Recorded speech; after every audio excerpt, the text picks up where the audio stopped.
ওনার money bag চুরি হয়ে গেছে স্পট কোনোভাবে। তারপরে বলছে তোমরা খেয়ে আছো আর পয়সা চাই। ধাক্কা মেরেছে, আমি পড়ে গেছি, পরন্তু উঠে আমাকে এখানে ঘুষি মেরেছে 3-4টে মতো, তারও বেশি। চারটে ফেলে দিচ্ছে। আমার বাবাকে বলছে, একটা লোক ছিল গলায় ওন্না ছিল, আমার বাবাকে বলছে গলায় ওন্নাটা জড়িয়ে মেরে ফেলবে, তারপর উড়ন্ত ঘুষি মেরেছে। এইচএসসি হাবিব মিডিয়া ও শিয়াগালা টিভি, আমি শেখ হাবিব রয়েছি আপনাদের সঙ্গে।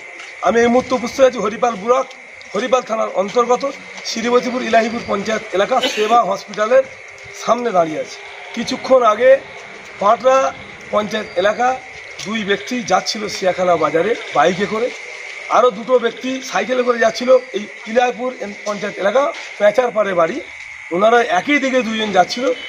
ওখানে ঠিক সেবা হসপিটালের গেটের সামনে ওই বাইকের সঙ্গে সাইকেলের একটা অ্যাক্সিডেন্ট হয়ে যায়।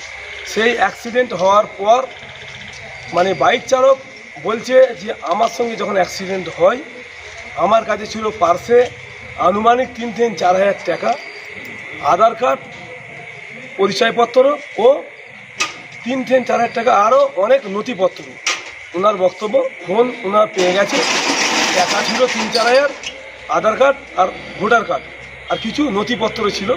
উনি ওইটা বলেছেন যে যদি কেউ পান টাকা না দিলেও আমার কাগজপত্রগুলো দেবে, আমার প্রয়োজনীয় জিনিস। আর যে বাইক চালক আর সাইকেল চালক কি বললেন মিডিয়ার মুখোমুখি তা আপনাদের শোনাবো বা দেখাবো। আপনারা ভিডিওটি শেষ পর্যন্ত দেখুন, ব্যাপক শেয়ার করুন।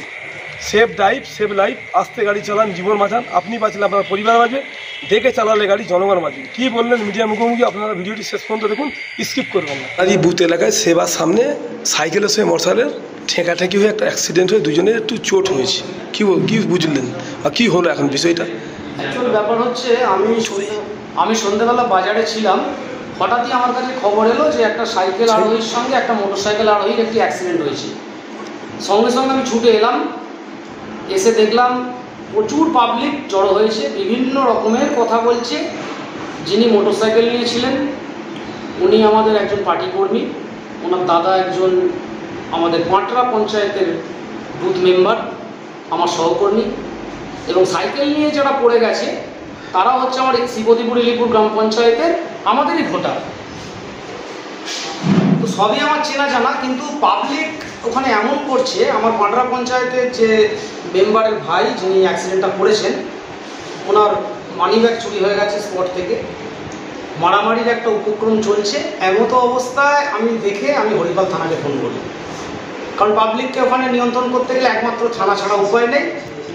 অলরেডি হরিপাল থানা এসেছেন। আমরা এই মুহূর্তে সেবা হসপিটালে রয়েছি। সেবা হসপিটালে বর্তমানে দুজনেই চিকিৎসাধীন। যিনি মোটরসাইকেল চালাচ্ছিলেন ওনার পাটা সম্ভবত ভেঙে গেছে, আর যিনি সাইকেলে ছিলেন ওনারও একটু চোট এসছে, ওনাকেও চিকিৎসার মধ্যে রাখা হয়েছে, ডাক্তারবাবুরা দেখছেন। অসুবিধা কিছু হবে না। আমি স্যারদেরকে রিকোয়েস্ট করেছি যে যাতে স্যার কোনো রকম কেস না হয়, সবই আমাদের নিজেদের ব্যাপার। স্যার কথা দিয়েছেন, হরিপাল থানার কথা দিয়েছেন যে কোনো রকম কেসের দিকে যাবেন না। আপনার নাম রেজিস্ট্রেশন? আমার নাম রঘুনাথ মালিক, এই বুথেরই সদস্য, শ্রীপতিপুর ইলিপুর গ্রাম পঞ্চায়েতের সদস্য। আমি আসছিলাম শিয়াখালায়। আচ্ছা, আর ওরা কখন আসছিল? আমি আসছিলাম আর বন্ধু একসাথে, ওরাও এই শিয়াখালার দিকেই আসছিল।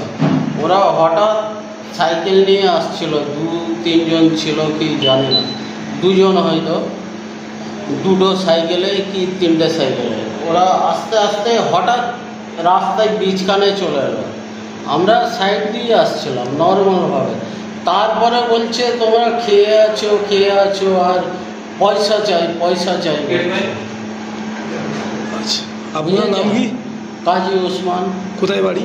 পাটরা, হালদারপাড়া। আচ্ছা, শিয়াখালা আসছি। শিয়াখালায় রেগুলার হয়েছে সেবা আসবে সামনে। হ্যাঁ, ঠিক। ইলিপুরে। আচ্ছা, কোথায় গিয়েছিলে? কোথায় গিয়েছিলে? এই শিয়াখালা দিয়ে আসছিলাম কেনার জন্য। আচ্ছা, কি হয়েছে তারপর? আমরা এমনি রাস্তা এক সাইড দিয়ে আসছিলাম। কমনে আসছিলে? হ্যাঁ, শিয়াখালার দিকে আসছিলে? দিকে আসছিলাম, এই দিক দিয়ে। আচ্ছা, ওরা এই দিক দিয়ে এসে ধাক্কা মেরেছে, আমি পড়ে গেছি, পরন্তু উঠে আমাকে এখানে ঘুষি মেরেছে 3-4টে মতো, তারও বেশি। চারটে ফেলে দিচ্ছে। আমার বাবাকে বলছে একটা লোক ছিল গলায় উন্না ছিল, আর বাবাকে বলছে গলায় উন্নাটা জড়িয়ে মেরে ফেলবে, তারপর উড়ন্ত ঘুষি মেরেছে। হ্যাঁ, তারপর কি হয়েছে? আর তারপর ওরা বলছে কে আছে ডাক বলে, তারপর মারছিল। তারপর অন্যান্য সব ল্যাবে কাকুরা এসে তোমার নাম কি? প্রীতম মালিক। বাড়ি ঠিক কোন জায়গাটা? পাড়ার নাম প্যাচারপাড়। পেঁচারপাড়, ইলিপুর পেঁচারপাড়ে বাড়ি। হ্যাঁ। যাচ্ছিলে বাজারে কাপড় চোপড় কিনতে, হ্যাঁ। হয়েছে সেবার ঠিক সামনেটাই। হ্যাঁ, আচ্ছা, তোমার বাবার নাম? তারক মালিক। আচ্ছা, আপনার ছেলে? আমার ছেলে, আমরা আসছিলাম কালকে শ্রাবণী মেলায় জল ঢালার কাপড় চাপড় কিনতে আসছিলাম। আচ্ছা। ওকে আমি পিছনে, আমি এক সাইডে দাগের এপাশ দিয়ে আস্তে আস্তে আসছিলাম, এক সাইড দিয়ে আসছি, ও আমার পিছনে আছে। ওরা, আমি ভাবতে পারিনি যে ও এসে মারবে। এক সাইড দিয়ে এসে এমন ধাক্কা মেরেছে, ওরা মদ খেয়ে আছে, এত মদ খেয়ে আছে আর যে বোঝা যায় না, এমন এসে ধাক্কা মেরেছে, আমাকে না ছেড়ে আমার ছেলেকে মেরে একদম সাইড করে দিয়েছে। আমি ছুটে গিয়ে ছেলেটাকে তুলেছি, তখন এই সাদা জামা বলছে তুই শালা আমাদের ঘরে মেরেছিস বলে আমাকে ঘুষি মেরে 2-3টে আমার সবাই ফেলে দিল। ফের আমি ছেলেটাকে মারছে, ছেলেটাকে আমি ধরতে গেলাম, ওই সাদা জামা যে আছে। ওরা কজন ছিল? ওরা দুজন ছিল, একই গাড়িতে? একই গাড়িতে দুজন ছিল। তারপরে আরো 2-4 ওদের জুটে গেল। তখন বলছে তোর শালা গাছে গলার অন্যটা দিয়ে আমার গলায় পেঁয়াজ দিয়ে বলছে তোর শালাকে মেরে দেবো, তোর কোন বাপ আছে ডাক। আপনার নাম কি? কত লোক আছে, আমার নাম তারক মালিক। ঠিক আছে, বাড়ি? বাড়ি পেঁচারপাড়, ঠিক আছে। পেঁচারপাড়ে। ধাক্কা মারি সাইকেলটা, ধাক্কা মারি যে সাইকেলটা। দুটো লোক ছিল স্কুটিতে। তারপর আমরা উঠে দাঁড়াতে বলছে আমরা নাকি ওদেরকে মেরেছি বলে আমাদের গালে আমাকে মেরেছে, আমার বাবাকে মেরেছে আমাদের প্যাডের পরে। তারপর একটা লোকের গলায় এমনি সাদা